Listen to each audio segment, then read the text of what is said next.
Chilli के साहिल से बहुत दूर गहरे पैसिफिक ओशियन के ठीक इस हिस्से में जहां चारों तरफ सिर्फ पानी ही पानी है। समुंदर की इस वीरानियों में जहां एक छोटा सा आइलैंड पाया जाता है जो ईस्टर आइलैंड के नाम से मशहूर है। लेकिन इसकी मशहूरी की असल वजह इसका नाम या फिर इसका पैसिफिक ओशियन में बिल्कुल तन्हा होना नहीं, बल्कि ये आइलैंड यहाँ पाए जाने वाले देव हैकल मुजस्मे की वजह से मशहूर है। पैसिफिक ओशियन के इस रिमोट आइलैंड पर हजारों की तादाद में पाए जाने वाले ये भारी भरकम स्टेचूज आखिर बनाए किसने थे? क्या वो किसी और दुनिया से आए एलियंस थे या फिर हम जैसे इंसान? MKTV की वीडियोस में एक बार फिर से खुशामदीद। दोस्तों, ये बात है साल 1722 यानी आज से करीब 300 साल पहले, जब एक यूरोपियन एक्सप्लोरर जैकोब रोगवेन अपनी कश्ती में तैरते तैरते गलती से उस आइलैंड पर जा पहुंचा था। उसने क्या देखा कि इस आइलैंड पर पत्थर से बने कुछ स्टेचूज समुंदर को पीठ देकर खड़े हैं। देखने में ये स्टेचूज किसी दियो की तरह लगते थे,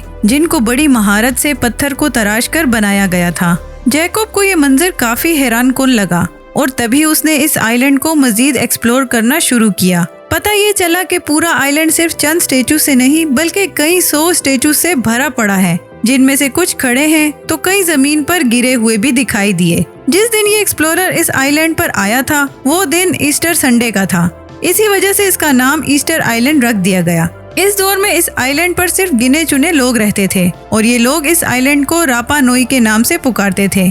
लेकिन इन स्टेचूज को किसने, क्यों और कब बनाया, ये इन गिने चुने लोगों को भी मालूम नहीं था।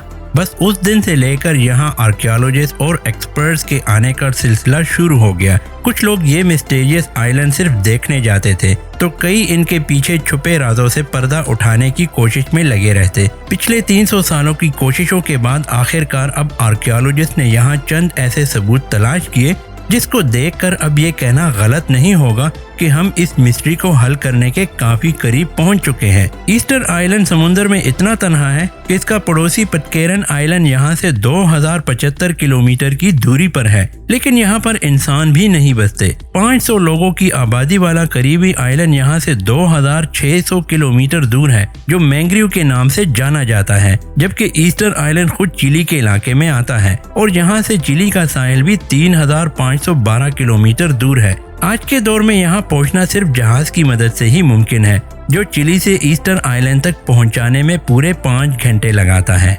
एक नॉर्मल साइज के शहर जितने इस आइलैंड में करीब 1000 बड़े बड़े स्टेचूज मौजूद हैं और इन स्टेचूज को मोवाई कहा जाता है। इन स्टेचूज में से कई की आंखें हैं तो कई बगैर आंखों के बनाए गए थे, जबकि इनकी लंबी नाक, शार्प चिन, चिपटे सर और लंबे चेहरे इनकी शक्ल को एक अनोखी पहचान देते हैं। एक तहकीक के मुताबिक ये स्टेचूज 13वीं सदी में बनाए गए थे, यानी आज से करीब 700 साल पहले। कई स्टेचूज अपने जिस्म समेत आइलैंड के बॉर्डर पे शान से खड़े हैं तो कई के सिर्फ चेहरे जमीन पर पड़े देखे जाते हैं। लेकिन 2012 में खुदाई के दौरान एक हैरत अंगेज हकीकत से पर्दा उठा। पता ये चला कि सिर्फ इनके चेहरे ही नहीं बल्कि इनकी पूरी बॉडी भी है, जिसको जमीन के अंदर दफन किया गया था। इनमें से सबसे लंबे स्टैचू की हाइट 33 फीट यानी इसकी हाइट एक पैसेंजर बस की लंबाई जितनी है, जबकि इसका वजन 90,000 किलोग्राम बताया जाता है, जिसको उठाना तो दूर की बात, इसको हिलाने के लिए भी 500 लोगों की जरूरत पड़ सकती है। हैरान कुन चीज तब पता चली जब यहाँ एक रिसर्च के दौरान एक्सपर्ट को एक ऐसा स्टैचू मिला जो नामुकम्मल छोड़ दिया गया था। एक्सपर्ट की कैलकुलेशन के हिसाब से इसकी हाइट 70 फीट है, जबकि मुकम्मल होने के बाद इसका वजन 300 टन के आसपास होगा। पत्थर को तराश कर स्टैचूज बनाना और फिर इतने ज्यादा वजनी स्टैचूज को आइलैंड के मुख्तलिफ स्पॉट्स पर ला कर खड़ा करना, ये एक ऐसा टास्क लगता है जो इंसानों की बस की बात ही नहीं।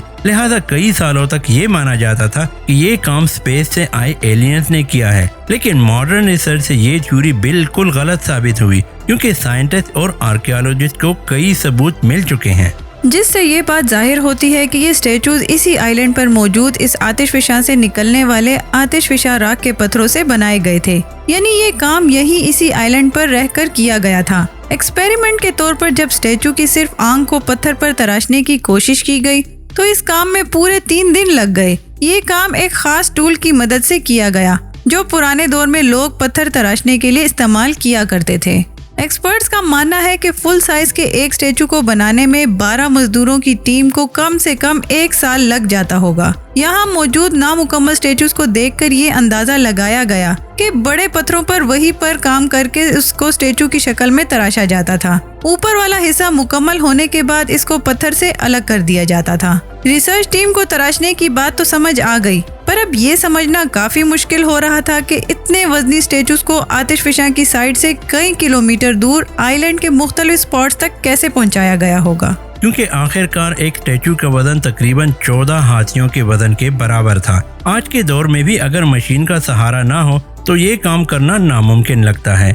ये जानने के लिए कई स्टैचूज का मुआयना किया गया जो बीच रास्ते पर गिरे हुए थे, और इन सारे गिरे हुए स्टैचूज में एक चीज मुश्तरक थी। जो स्टैचूज किसी स्लोप पर गिरे हुए देखे गए वो मुंह के बल गिरे हुए थे, जबकि पीठ के बल गिरे हुए स्टैचूज चढ़ाई पर पाए गए। ये देखकर साफ जाहिर होता है कि जब ये स्टैचूज ट्रांसपोर्ट किए जा रहे थे तब ये स्टैंडिंग पोजीशन में थे और ट्रांसपोर्ट के दौरान ही गिर के टूट गए। एक्सपर्ट का मानना है कि स्टैचू को रस्सियों से पकड़कर बैलेंस किया जाता था और फिर इसको आहिस्ता आहिस्ता चलाया जाता था। जी हाँ, स्टैचू को चलाकर आइलैंड की मुख्तलिफ लोकेशन तक पहुंचाया जाता था। इस बात को प्रूव करने के लिए कंक्रीट की मदद से एक स्टैचू बनाया गया और इसकी तीनों साइडों पर रस्सियां बांधकर इसको बैलेंस किया गया। एक खास एंगल पर स्टेचू को झुकाने के बाद एक साइड से जब इसको खींचा गया तो स्टेचू हैरत अंगेज तौर पे आगे बढ़ने लगा। इसी तरीके से स्टेचू को 50 फीट के फासले तक मूव किया गया, जिससे ये बात तो साबित हो गई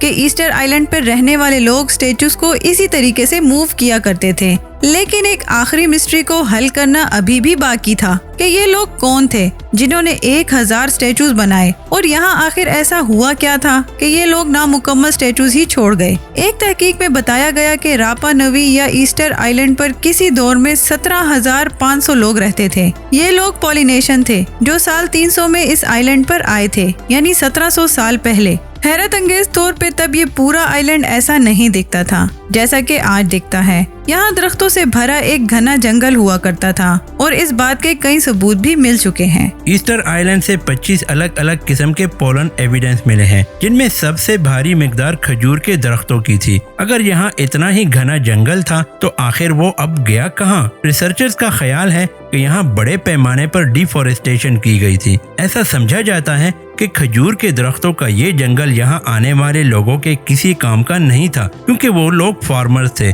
उनको एक ऐसी जमीन की जरूरत थी जहाँ पर वो खेती बाड़ी कर सके और जहाँ उनको स्टैचूज को मूव करने में आसानी हो। इसी वजह से शायद उन्होंने अपने हाथों से इस जंगल को खत्म किया था। बड़े पैमाने पर डिफॉरेस्टेशन की वजह से माहौल का पूरा इकोसिस्टम खराब हो जाता है, लेकिन ये इफेक्ट आहिस्ता आहिस्ता किसी जहर की तरह जाहिर हो जाता है, और यहाँ भी कुछ ऐसा ही हुआ। शुरुआत में तो उनको कुछ पता नहीं चला, लेकिन वक्त के चलते यहाँ की जमीन बिल्कुल बंजर हो गई, जिसकी वजह से आइलैंड पर रहने वाले लोगों के लिए खाना कम पड़ने लगा और फिर आखिरकार यहाँ ये लोग आपस में ही लड़ पड़े। आइलैंड से कई इंसानों की हड्डियाँ और ढांचे भी मिले हैं जिन पर चोटों के निशान मौजूद हैं। ये इस बात का सबूत है कि यहाँ खाना जंगी हुई थी, जिसमें ज्यादातर खवातीन को निशाना बनाया गया था। ईस्टर आइलैंड पर खवातीन की तादाद कम पड़ जाने की वजह से यहाँ की पॉपुलेशन आहिस्ता आहिस्ता कम हो गई और आखिरकार एक वक्त ऐसा आया कि बच जाने वाले लोग यहाँ से हिजरत करके कहीं और चले गए। आज ये आइलैंड यूनेस्को वर्ल्ड हेरिटेज का हिस्सा है, जहाँ पर इन चाइल्ड स्टोन स्टेचूज को देखकर यकीन नहीं होता कि वाकई ये इंसानों ने ही बनाए थे। इन स्टेचू को मजहबी मकासद के लिए बनाया गया था या फिर इनका कोई और ही मकसद था। इस बारे में कई रिसर्चर्स की अपनी अपनी थ्योरीज हैं, लेकिन आपको क्या लगता है इस बारे में? हमें कमेंट्स करके जरूर बताएं। हम उम्मीद करते हैं आपको MKTV की ये वीडियो भी अच्छी लगी होगी। आज के लिए इतना ही दोस्तों। नेक्स्ट वीडियो तक के लिए अल्लाह हाफिज।